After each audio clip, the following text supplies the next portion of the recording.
সবাইকে নমস্কার আমার এই নতুন ভিডিওতে। সবাই কেমন আছেন অবশ্যই জানাবেন।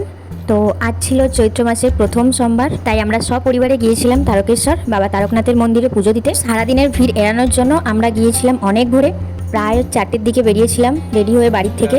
তো 5টার দিকে ট্রেন ধরে আরামবাগ থেকে গিয়েছিলাম তারকেশ্বর। আর তারকেশ্বর স্টেশন থেকে মন্দিরের দূরত্ব হাঁটা পথ, অনেকেই গেছেন জানেন। তো আমরা যখন 5:30টা নাগাদ পৌঁছাই ভোরবেলা, তখন রাস্তা প্রায় ফাঁকা ছিল, মন্দির চত্বরে ভিড়টা ভালোই ছিল। আস্তে আস্তে সকালের সূর্য ওঠা শুরু হয় এবং মানুষ তাদের দোকানগুলি খুব সুন্দর করে সাজিয়ে তোলেন। আর এটি হলো দুধ পুকুর, বাবা ভোলানাথের নিজস্ব। তো অনেক মানুষ এখানে স্নান করেন, তারপর পুজো দেন, আবার অনেকে গঙ্গা স্নান সেরেও পুজো দেন। তো আমরাও এই দুধ পুকুরে স্নান করব, তারপরেই পুজো দেব। আর ওই দূরে দেখুন ঘাটে কত ভিড়। আসলে একটি তো চৈত্র মাস, তারপরে আবার সোমবার, আবার সামনে চড়কের পুজো, নীলের পুজো আছেন, তাই অনেক দূর দূর থেকে মানুষজন এসেছেন বাবার কাছে, কারণ বাবা সবার মনের ইচ্ছা পূরণ করেন। আর এখানে আমার বাড়ির লোক কথা বলছিলেন, কারণ এখানে এসে আপনাকে পুজো দিতে গেলে এই দোকানগুলির থেকেই পুজো ডালা কিনতে হবে, 200, 300, 500 আরও বেশি এইরকম দামে। প্লাস এখান থেকেই আপনাকে পুরোহিতের সাথে ওনারা নিয়ে গিয়ে পুজো করিয়ে দেবেন। পুরোহিতে আলাদা করে টাকা নেন, 200, 500, 1000, 2000 আরও বেশি। আর একটা ব্যাপার কি, আপনার ব্যাগপত্র ওই দোকানগুলিতে রাখবেন, ওনারাই দেখভাল করবেন। আর আপনি যদি স্নান করেন তো পোশাক পরিবর্তনের জন্য ওখানে ব্যবস্থা করা আছে। ভেবেছিলাম সকালবেলা অনেক ঠান্ডা লাগবে, তো তারপর দেখলাম জলটা ভালোই গরম আছে। তো এখানে বাবার মাথায় জল ঢালার জন্য গঙ্গা জল, ফুল মালা সবই পেয়ে যাবেন আপনি কিনতে। তো অনেক ভিড় ছিল, আমরা পুজো দেওয়ার জন্য লাইন দিই এবং মহিলা আর পুরুষদের লাইন আলাদা আলাদা। ভীষণই ভিড় ছিল, মানে অনেক ভিড়। তো তার জন্য এই যে দেখতে পাচ্ছেন গেটটি, ওর ভিতরেই বাবা তারকনাথ আছেন। আর উপরে যে ছবিটি দেওয়া আছে একদমই ওই রকম। আমরা সামনে যাই এবং বাবার মাথায় জল ঢালি, আর মন ভরে মহাদেবকে দেখেছিলাম। আর আপনারাও সকলে আমার সাথে পুজো দেখুন।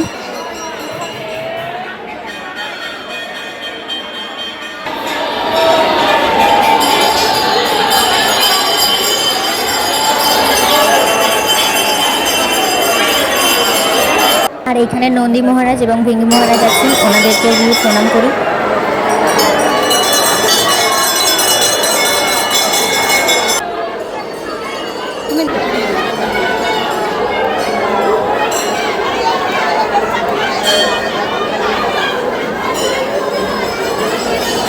তারপর ওই যেখান থেকে পুজোর ডালা নিয়েছিলাম ওখান থেকে আসেন ওনারা এবং পুরোহিতের সাথে নিয়ে গিয়ে মন্দিরের ভিতর আমাদের নাম গোত্র সব কিছু দিয়ে পুজো করিয়ে দেন, প্রসাদ দেন।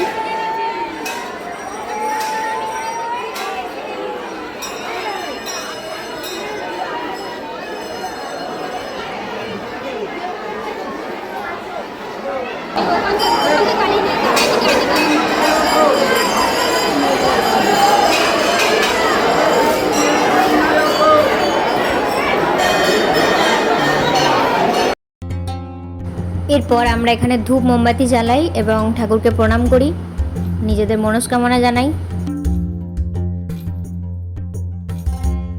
দেখুন যত বেলা বাড়ছে ভিড় আস্তে আস্তে আরও বেশি বেড়ে যাচ্ছে।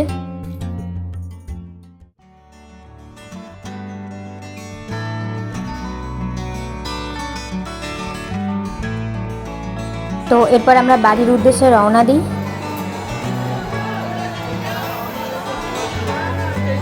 আর ফেরার পথে আমি এই বাবা তারকনাথের স্মৃতি নিয়ে আসি, কারণ আমি যেখানে কোনো মন্দিরে যাই কিছু না কিছু নিয়ে আসি সেখান থেকে।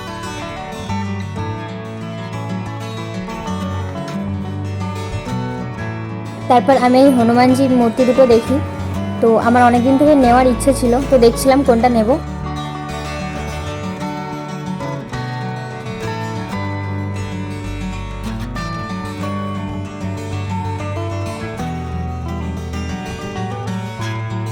তো এই সব কিছু নেওয়ার পর আমরা বাইরে আসি এবং সকালের কিছু খাবার খাই, তারপর স্টেশনে চলে আসি বাড়ি আসার জন্য।